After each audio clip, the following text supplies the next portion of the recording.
ઘણા બધા વિદ્યાર્થીઓ જ્યારે એમબીબીએસ માટે નીટની એક્ઝામની પ્રિપેરેશન કરતા હોય છે તો એમના મગજમાં એટલા બધા વિચારો આવતા હોય છે.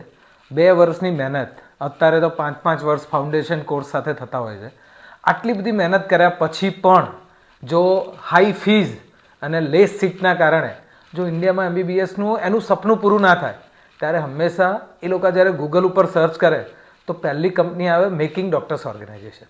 અને જ્યારે એ લોકો મેકિંગ ડૉક્ટર્સ ઓર્ગેનાઇઝેશનનો કોન્ટેક્ટ કરે તો ઘણી બધી વસ્તુઓ એમના મગજમાં હોય, ઘણા બધા પ્રશ્ન પેરેન્ટ્સના મગજમાં હોય. અને આ બધા જ પ્રશ્ન અને આ પેરેન્ટ્સના ક્વેશ્ચન્સ, આ બધાનો અંત એટલે પ્રેક્ટિકલી જે લોકો ફોરેનમાં મેડિકલ ભણી રહ્યા છે એમના જોડે વાતચીત. અને એટલા જ માટે આજે આપણે જોર્જિયાની અંદર ટિબ્લિસીની અંદર જીઓમેડી યુનિવર્સિટીમાં ભણતા ગુજરાતના વિદ્યાર્થીઓને મળવા માટે આવ્યા છીએ, જે લોકો મેકિંગ ડૉક્ટર્સ ઓર્ગેનાઇઝેશન દ્વારા 2024માં સપ્ટેમ્બર બેચમાં આવેલા છે. અને એમનો ઘણો બધો એવો એક્સપિરિયન્સ છે જે ઘણા બધા પેરેન્ટ્સને અને સ્ટુડન્ટ્સને જ્યારે પણ એડમિશન લેવાનું થશે, ક્યારે પણ નક્કી કરવાનું થશે કે જોર્જિયા જવાય કે ના જવાય, એમબીબીએસ કરાય કે ના કરાય, એમબીબીએસ અબ્રોડમાં કરાય કે ના કરાય, અને કયા કયા પ્રશ્ન હોય, આ બધાનું સોલ્યુશન માટે, આ બધાના એક સાચા અભિપ્રાય માટે આ વિડીયો એમને જરૂર મદદરૂપ થશે. તો આપણી જોડે ગુજરાતના વિદ્યાર્થીઓ છે. તમારા એક તો તમારો પરિચય આપો અને પછી તમારી જર્ની કહો. તમે ધારો કે મેડિકલમાં જ્યારે તમે નક્કી કર્યું કે ભાઈ એમબીબીએસ કરવું છે તો એ વખતે તમારા ઘરની અંદર શું પરિસ્થિતિ હતી, શું ડિસ્કશન થતી હતી, અને ત્યાંથી તમે કેવી રીતે મેકિંગ ડૉક્ટર્સ ઓર્ગેનાઇઝેશનને કનેક્ટ કરે? First of all myself Jaynil Upadhyay અને હું ગાંધીનગરથી છું.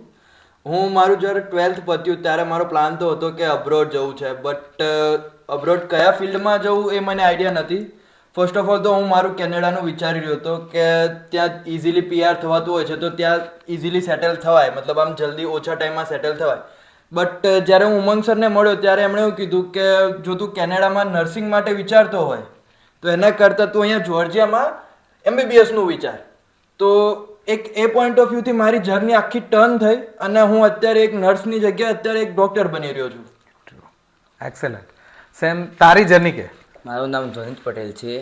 મેં 12th પતાવ્યું ત્યારે આ નીટનું પેપર લીકનું ને એ બધું થયું ને ત્યારથી હું નાસી પાસ થઈ ગયો હતો કે બધી વખત આવું થાય તો પછી ડૉક્ટર બનીને કંઈ ફાયદો છે નહીં.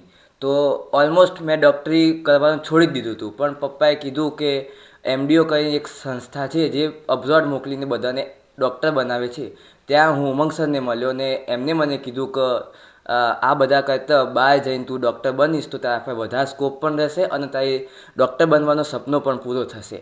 તો હું એમડીઓને ત્યાંથી મળ્યો. Hello, myself Priyank Patel. હું અમદાવાદથી છું. મારે નીટમાં માર્ક્સ આવ્યા પછી મારે ઘણું બધું ઘરની અંદર ડિસ્કશન થયું. એના પછી લાસ્ટ ઓપ્શન મારું બીડીએસ લેવાનું આવ્યું હતું, પણ મારા ઘરની અંદર મારે બનવું હતું એમબીબીએસ જ. પછી મારે એમડીઓ સાથે મુલાકાત થઈ. અમે લોકોએ ઉમંગ સર જોડે વાત કરી, અમને લોકોએ સમજાવ્યું એન્ડ દેન અમે આગળ એમની જોડે પ્રોસેસ સમજી એન્ડ દેન અમે સમજ્યું કે આવી રીતે જ સેમ જે ઇન્ડિયાની અંદર એમબીબીએસ થાય છે એવી રીતે જ આપણે અબ્રોડ જઈને બી કરી શકીએ છીએ. દેન અમે કન્સલ્ટ કર્યું ઉમંગ સર સાથે. દેન અમે લોકોએ ફાઇનલાઇઝ કર્યું. દેન મને થોડું વધારે ઇન્ટરેસ્ટ લાગ્યો કે હા, અબ્રોડ જઈને બી સેમ વસ્તુ જે ઇન્ડિયાની અંદર થાય છે એ જ આપણને લો કોસ્ટની અંદર અબ્રોડ જઈને પણ એમબીબીએસ કરી શકીએ છીએ. દેન અમે કન્સલ્ટ કર્યું, એના પછી અમારું ફાઇનલાઇઝ થયું. ફાઇનલાઇઝ થયા પછી મારી જર્ની અહીંયા આવ્યો, એકદમ સ્મૂથ રહી. અહીંયા આવીને બી અમારે કોલેજ એન્ડ બધા અમારા રેક્ટર જે છે એ બધા જ અમારે સપોર્ટિવ છે and that's all. Thank you. ઘણીવાર ઘણા બધા પેરેન્ટ્સ એન્ડ સ્ટુડન્ટ્સનો એક બહુ મોટો કન્સર્ન એવો હોય છે કે કેવી રીતે કન્સલ્ટન્સી ચૂઝ કરવી. કે ધારો કે સમજો કે ઘણા બધા લોકો હોય, નેટ ઉપર ગૂગલ ઉપર નાખીએ તો બહુ બધી એડવર્ટાઇઝમેન્ટ ચાલતી હોય. તો એવામાં તમારો એક્સપિરિયન્સ, એક તો પહેલાં તો ઘરમાં કેવી રીતે તમે નક્કી કર્યું કે ભાઈ આ સંસ્થા through making doctors organization through તમારી પ્રોસેસ કરાવી, અને બીજું કે એ ડિસિઝન લીધા પછી તમને જે સપોર્ટ સિસ્ટમ, જે સર્વિસીસ મળી, start from India, pre medical orientation ટ્રેનિંગથી ચાલુ કરી અને તમારી જોડે અહીંયા ગ્રુપ ડિપાર્ચર, તમે અહીંયા આવ્યા, તમને એરપોર્ટ પિકઅપ થયું, આ બધી જ જે આખી જર્ની છે એમાં તમને એવું લાગ્યું કે તમારું જે ડિસિઝન હતું કે મેકિંગ ડૉક્ટર્સ ઓર્ગેનાઇઝેશન થ્રુ તમારી આ પ્રોસેસ થાય અને આ જર્ની થાય તો એ રિયલમાં વર્થફુલ રહી? ડેફિનેટલી. યસ. અમે કન્સલ્ટ કર્યું. એના પછી અમારા એની પહેલાં કન્સલ્ટ કરીને પહેલાં અમારા પ્રી મેડિકલ કોર્સિસ ચાલતા હતા. પ્રી મેડિકલ કોર્સની અંદર બી અમને સોર્ટ ઓફ જે અહીંયા આવીને ભણાવવાનું હોય છે એ જ અમને ત્યાં પહેલેથી પ્રિપેર કરાવડાવે છે. દેન અમે લોકો આવ્યા, અમને એરપોર્ટ ઉપર પિકઅપ કર્યું. એરપોર્ટ ઉપરની પ્રી પિકઅપથી લઈને પોસ્ટ સુધીની બધી જ ફેસિલિટી એકદમ સારી હતી. અમારી સાથે સાથે અમારા ઉમંગ સર બી આવ્યા હતા અમને છોડવા માટે. એન્ડ અમે અરાઉન્ડ એ હોસ્ટેલની અંદર બી અરાઉન્ડ અમારી સાથે જ રહ્યા હશે જ્યાં સુધી અમે લોકો સેટ ના થયા ત્યાં સુધી. એન્ડ પછી આવીને જે આગળ અમારે પરસ્યુ કરવાનું હતું એના માટે અમે લોકો કોલેજ ગયા. કોલેજ જઈને બધું ફોર્માલિટીઝ પૂરી કરી. એન્ડ પછી તેન અત્યારે અમારી કોલેજ ચાલે છે એન્ડ ફર્સ્ટ સેમિસ્ટર સક્સેસફુલી અમારું ખતમ થઈ ગયું છે. યસ. તારા પપ્પા ડૉક્ટર છે, બરાબર છે, તારો ભાઈ પણ ડૉક્ટર છે અને તું પણ ડૉક્ટર બનવા જઈ રહ્યો છે. કોઈ પણ એક વિદ્યાર્થી માટે કેટલું ઇઝી છે કે કેટલું ડિફિકલ્ટ છે કે MBBS કરવાનું ડિસિઝન લેવું, અને ત્યાર પછી જ્યારે જર્ની સ્ટાર્ટ થાય તો ઘણા બધા લોકોને એવું લાગે કે મેડિકલ બહુ જ અઘરું છે. તો આ જર્ની કેટલી ઇઝી છે કે અઘરી છે એ ડિસિઝન લીધા પછી? પહેલાં તો મારે ડૉક્ટર નહોતું બનવું, પણ ઘરના પ્રેશરના અને મારી એક ઈચ્છા હતી કે બધા ડૉક્ટર બનવું તો હું પણ કંઈક કરીને દેખાડું. તો એના માટે મેં ડૉક્ટરી ચૂઝ કરી. પહેલાં એમ હતું કે ડૉક્ટરી બહુ હાર્ડ, કેમ કે મારા બધા રિલેટિવ્સ મોસ્ટલી ડૉક્ટર જ છે. તો બધા એમ કહે કે ડૉક્ટરી કરવું હોય ને તો તમારે બધું ભૂલીને ભણવું જ પડે. મેં કીધું એવું ના હોય કે તમે એન્જોય પણ કરી શકો લાઈફમાં ને તમે ભણી પણ શકો. પછી ઉમંગ શું અમે અહીંયા આવીને ડૉક્ટરી કરવાની એટલી મજા આવે કે ઇન્ડિયન એજ્યુકેશન સિસ્ટમ કરતાં અહીંયા બહુ સારું ભણવાનું છે. Easy to learn topics, easy to talk teachers, અને સૌથી બેસ્ટ MCQ ટાઈપની એક્ઝામ હોય છે જે મોસ્ટલી બધા મેડિકલ સ્ટુડન્ટને બહુ પ્રિફરેબલ હોય છે. તો આનાથી મને મારી મેડિકલ જર્ની ઇઝી લાગે છે. ફર્સ્ટ સેમ મારું સક્સેસફુલી નીકળી ગયું છે અને I am very happy that I have chosen MDO. ઘણા બધા પેરેન્ટ્સ હોય કે જે લોકો બહુ જ એવું કેર કરતા હોય કે ભાઈ છોકરો ફોરેનમાં જાય, મોકલાય કે ના મોકલાય, ત્યાં આગળ જઈને બગડી જશે, ત્યાં આગળ ધારો કે આખો દિવસ બહાર જાય, એના બહુ બધા ખર્ચા થતા હોય અને એ એજ્યુકેશન તો ઇન્ડિયા કરતાં પણ દોઢવું મોંઘું થતું હોય છે. તારા ઘરમાં તારી પેરેન્ટ જોડે શું વાતચીત થતી હોય ડેઇલી રૂટીનમાં? તમે કેવી રીતે અહીંયા અલગ અલગ ટ્રેડિશન કલ્ચર સાથે કનેક્ટ રહી શકો છો, અને સાથે સાથે તમારું સ્ટડી પેટર્ન, તમે જે સ્ટડી કરો છો તો સેલ્ફ સ્ટડી ઇઝી તું કરી શકે છે, કોન્સન્ટ્રેટ કરી શકે કે નહીં કરી શકતા? જો સપોઝ તો પહેલી વાત કરીએ તો સેલ્ફ સ્ટડી, તો જનરલી બધા એવું કહેતા હોય છે કે જો મેડિકલ ભણી રહ્યા છો તો તમારે સેલ્ફ સ્ટડી જ વધારે કરવું પડે. બટ અહીંયા જોર્જિયામાં વાત કરીએ તિબલિસીમાં પર્ટિક્યુલર, તો યુનિવર્સિટીઝમાં એવું નથી કે તમે જો એકલું સેલ્ફ સ્ટડી કરશો તો સારું છે. બટ જો સપોઝ તમે યુનિવર્સિટીમાં જાઓ તો ત્યાંથી ટીચર્સ પણ આપણને સપોર્ટ કરી રહ્યા છે. અને સપોઝ અમુક વખત એવા ટીચર્સ બી હોય છે કે આપણે એમના સાથે વોટ્સએપ ગ્રુપ બનેલા હોય, રાત્રે આપણે મેસેજ કરીએ કે સર મને આ ડાઉટ છે, મને આ ટોપિક્સમાં ડાઉટ છે, તો સર ફ્રી હોય તો ઓન ધી સ્પોટ ત્યારે પણ સમજાવે છે, અથવા જો ફ્રી નથી હોતા સર તો નેક્સ્ટ ટાઈમ લેક્ચર્સમાં પણ એવું ટોપિક્સ કવર કરતા હોય છે. તો એવું તો નથી જ કે સાવ એકદમ હાર્ડ સ્ટડી છે. હા, બટ થઈ જાય છે.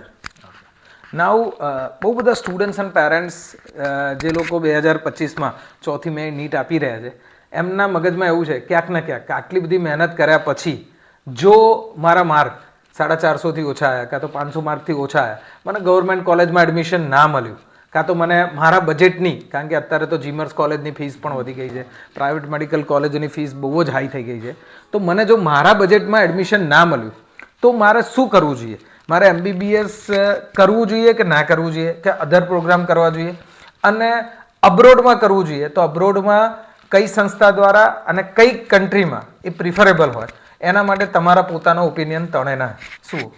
જો સપોઝ અબ્રોડમાં MBBSની વાત કરીએ તો પહેલાં તો આપણે બજેટનું વિચારવું જોઈએ કે બજેટ શું બેસે છે.